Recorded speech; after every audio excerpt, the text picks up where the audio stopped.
And she goes, look, yeah, she goes, like, I'm telling you, something just doesn't feel right with me. I don't want to think this, but, like, I want to give you guys, like, whatever you guys need. I could be so wrong. No, I'd rather you be wrong and have a feeling or do something. I don't want Ash to be mad at me, though, because I, like, maybe accuse her or something. I shouldn't really know anything. Don't let us tell your story. Don't let us tell something that may not be true. I think at this point I need an attorney because it seems to me that y'all think that I did something to her. I respect him. Sit tight and you go from there, okay? Welcome back to Monsters Among Us. In today's episode, we will unravel the chilling case of Ashley McArthur, a former crime scene technician from Pensacola, Florida, whose betrayal of a close friend took a deadly turn. Taylor Wright, a private investigator, trusted her good friend Ashley, but what unfolded between them was something no one could have imagined. Join us as we delve into the shocking and tragic details of a friendship shattered by greed, deception, and murder. In 2017, Taylor Wright found herself in the midst of a bitter and emotional divorce. Her marriage had crumbled, and with it, she lost custody of her son to her ex-husband, Jeff. Feeling the sting of defeat and unsure of her financial future, Taylor made a desperate decision. She secretly withdrew nearly $100,000 from their shared account, determined to secure her own safety net. But her troubles didn't end there. Along with the divorce, Taylor was hit with a court order to pay child support. The situation spiraled as a legal storm brewed over the hidden money.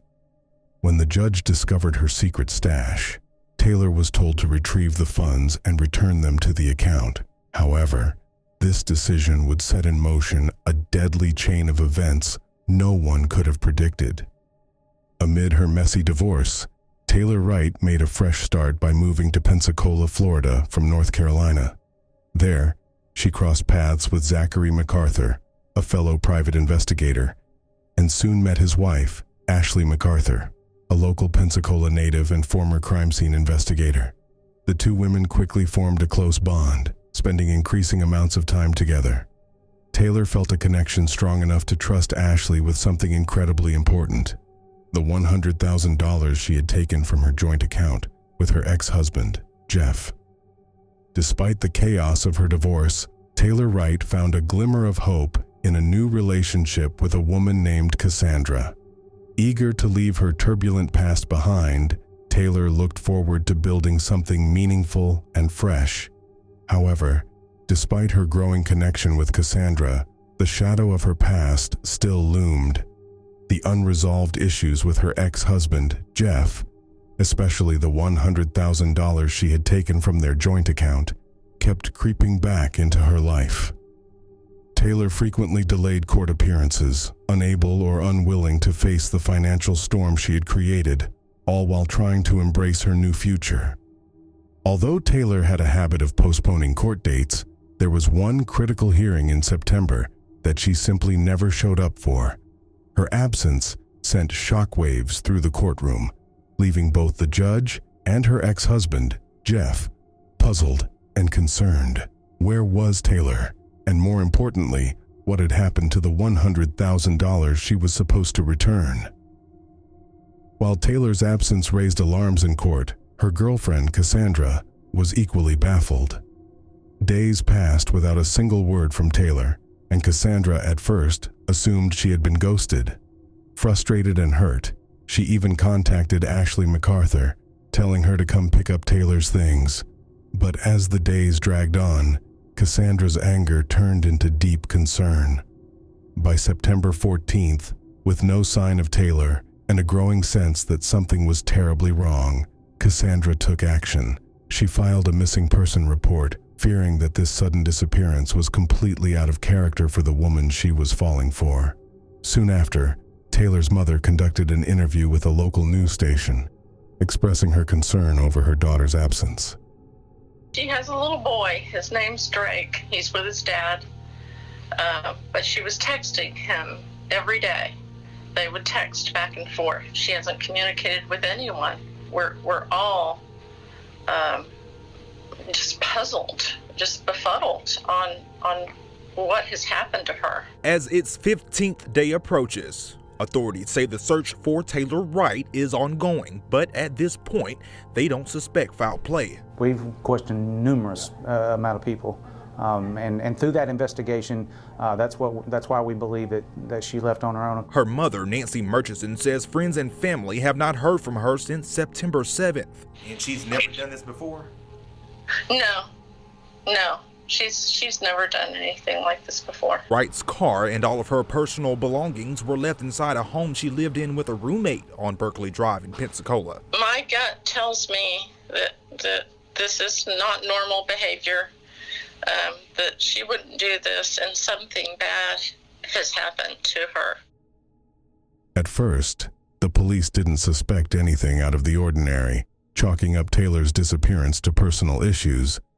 But as the investigation unfolded, it became chillingly clear that something far more sinister had occurred, something no one could have ever imagined. Going back to the friendship between Ashley and Taylor, the two had gotten incredibly close, and Ashley was willing to hold the money from Taylor's bank account in her own account. Ashley willingly agreed to keep a large portion of Taylor's money in her own account. And for a while, Taylor felt relieved. But as pressure mounted from the courts, Taylor knew the time had come to retrieve the money. The judge had ordered it, and Taylor couldn't delay any longer. So, naturally, Taylor asked Ashley to meet up and withdraw the money from her account. But Ashley had a convenient excuse. Working for her family's jukebox business in Pensacola, she claimed she was too busy to make it to the bank on the day Taylor requested. Still, Taylor remained patient, trusting her friend and giving her more time. Eventually, they agreed to meet on September 8th. The plan was simple. Taylor would pick up Ashley, they'd head to the bank, and she'd finally get her money back. On that day, Ashley arrived at Taylor's house, and the two women set off to settle the matter. At least, that's what Taylor thought. During all of this, Taylor kept her girlfriend Cassandra updated, sharing just how important it was to get the money ahead of her looming court date with Jeff. They exchanged texts throughout the morning, but around 11:30, Taylor suddenly went silent. At first, Cassandra didn't think much of it, assuming Taylor was just busy with the errand. But as hours passed without a response, her concern grew. Worried, she reached out to Ashley to check in on Taylor.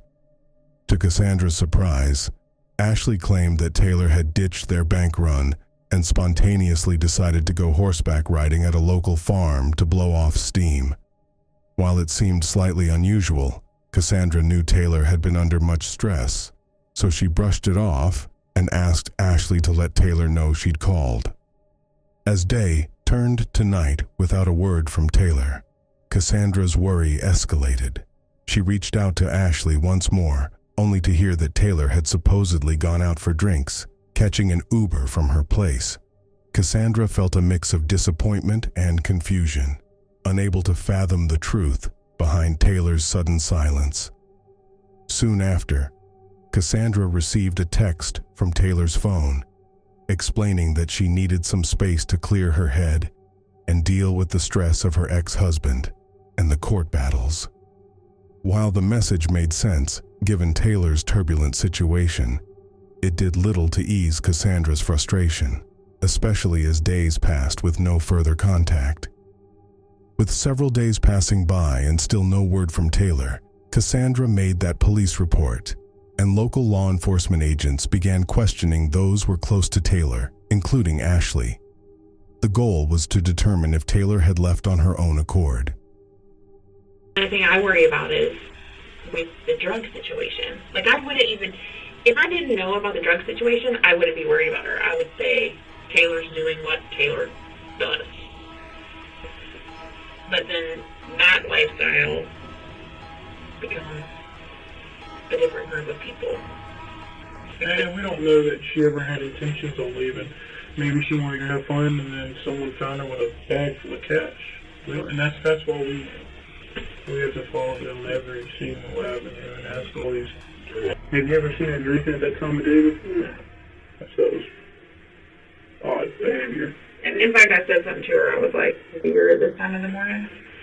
She was like, "Well, it's 5 o'clock somewhere." I'm like, "It's a perfect response." Drove out there, and she was just putting on steam, I guess, and drinking beer. And we were just hanging out. She was a strange girl. During the interview, Ashley told detectives the same story she'd told Cassandra days prior. She claims they did go back to her home, but that Taylor wanted to go out drinking, so she left Ashley's place in an Uber. She was fine. She just said that she wanted to go have a beer and that she was going to get an Uber to take her to go have a beer. After their initial interview with Cassandra, detectives turned their attention to Jeff, Taylor's ex-husband. However, Jeff had a solid alibi. He was out of town during Taylor's disappearance. Unfazed, the detectives pursued other leads and reached out to Uber, only to find that Taylor hadn't used her account in months. This discovery added another layer of mystery. Determined to dig deeper, the detectives visited Cassandra at her home to gather more information. During their search, they stumbled upon a cashier's check for about $19,000. It struck them as peculiar that Taylor had left such a significant sum behind, rather than taking it with her. They would later bring Cassandra in for a voluntary interview. Walk me through that day. Well, she made me breakfast. She made me like eggs and bacon and stuff, and she was in no hurry for anything. You know, just like a normal morning. I said, "Well, go to the grocery store. I'll pick up some stuff. We'll have wings tonight." And that was that. She was like, "Okay, well, Ash is coming over. We're gonna go to Ash's bank. We're gonna pick up my money and stuff out of the safety deposit box." So as I was getting in my car, Ash had pulled up, and I was like, "All right, you know, we hugged, we kissed, said love you. I went my way."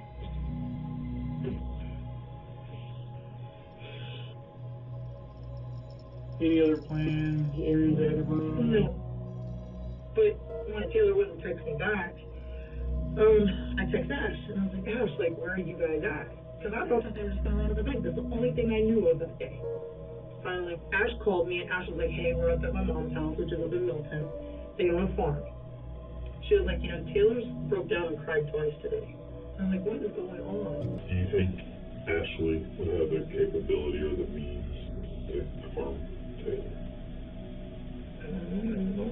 Well, I can't answer that. I don't know. So that's a second, okay.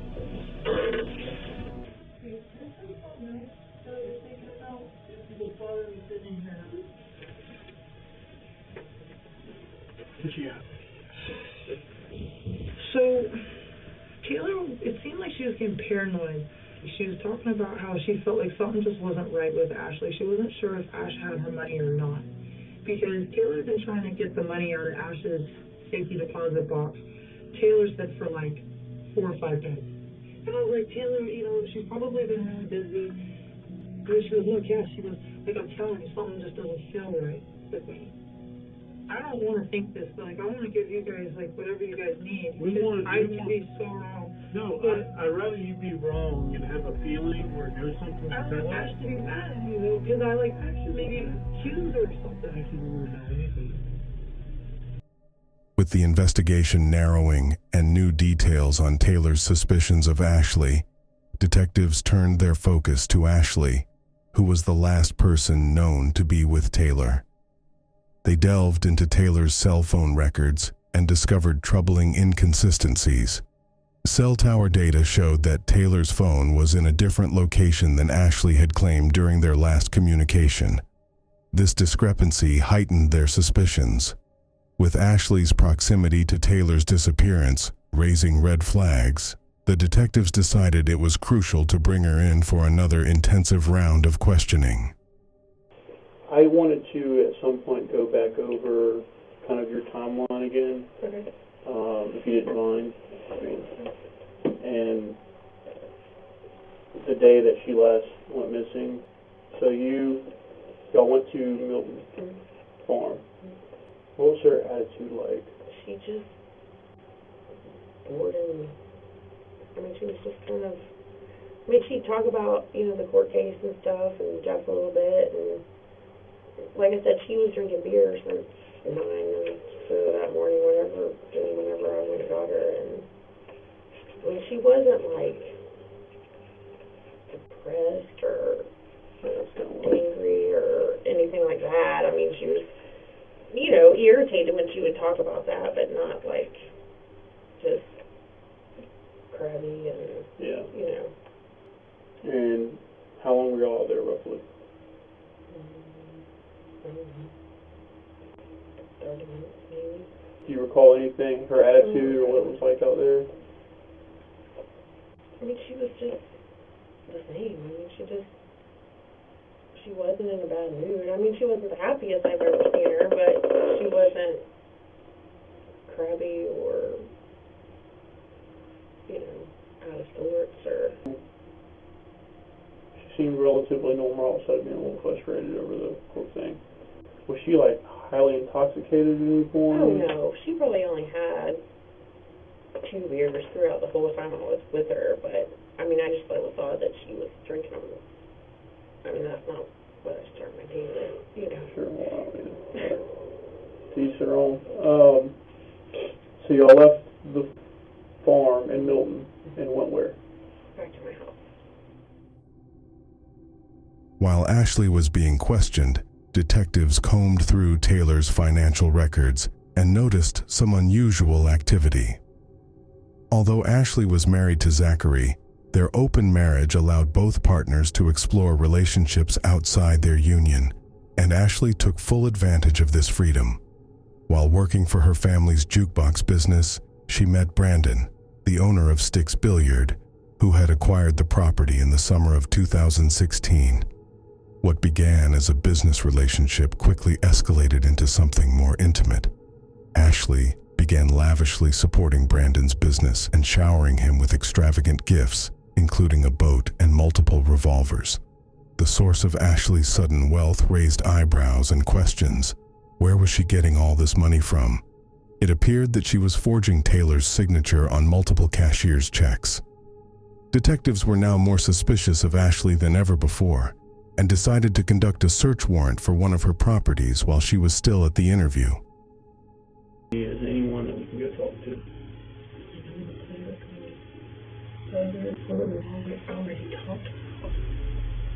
Has your mind changed at all? Do you feel any different? Have you thought about any other ways that this could have went down? Definitely. Yeah, do you recall how much the cashier's check was for? I think 34. And she or you deposited that? I deposited that. I actually deposited all of the checks for her. Well, I want to go back to the cow stuff for a minute. This right here. It totally could be explained. Yeah, that's why I think this is the end signature items. Bill Taylor's name, that's what it looks like her signature. Would you maybe wrote her name on there by chance? Is that clearly Taylor's signature? Yeah, it looks like it. Don't let us tell your story. Don't let us tell something that may not be true. I think at this point I need an attorney because it seems to me that y'all that I did something to her. I respect that. Sit tight and we'll go from there, okay? After over 4 hours of intense questioning, Ashley was released from the precinct, firmly stating she would not continue without legal representation. With a key suspect now under legal constraints, the detectives intensified their search for Taylor. They focused on one of Ashley's family-owned farm properties, the same location where Taylor's and Ashley's cell phones had pinged on the last day Taylor was seen. As the search dragged on, the detectives' efforts seemed to yield little until, buried under layers of potting soil, they discovered something chilling: a skull with an apparent gunshot wound to the head. Digging deeper, they uncovered several bones, along with a necklace that unmistakably belonged to Taylor. The grim find marked a pivotal moment in the investigation. Ashley had promised Taylor that her money would be safely secured in a safety deposit box. In reality, she had squandered it on her new love interest, Brandon, and forged Taylor's signature to cover her tracks. When Taylor demanded her money back, Ashley saw only one way out. She lured Taylor to her family's farm, where she coldly executed her by shooting her in the back of the head and burying her under potting soil. But the murder at the farm wasn't Ashley's first attempt. Previously, she had tried to poison Taylor by slipping an illegal substance into her beer. Taylor, however, noticed something was off with the drink and didn't consume it. Ashley's sinister plans had not only failed before, but had now culminated in a horrific act that sealed Taylor's fate. It was later revealed that the text messages Cassandra had received were never actually from Taylor. Instead, they had been meticulously crafted by Ashley to create the illusion that Taylor was still alive and well. On October 19th, Ashley was arrested and charged with the murder of Taylor Wright. In August 2019, Ashley McArthur was found guilty of first-degree premeditated murder and was sentenced to life with a mandatory minimum of 25 years in state prison.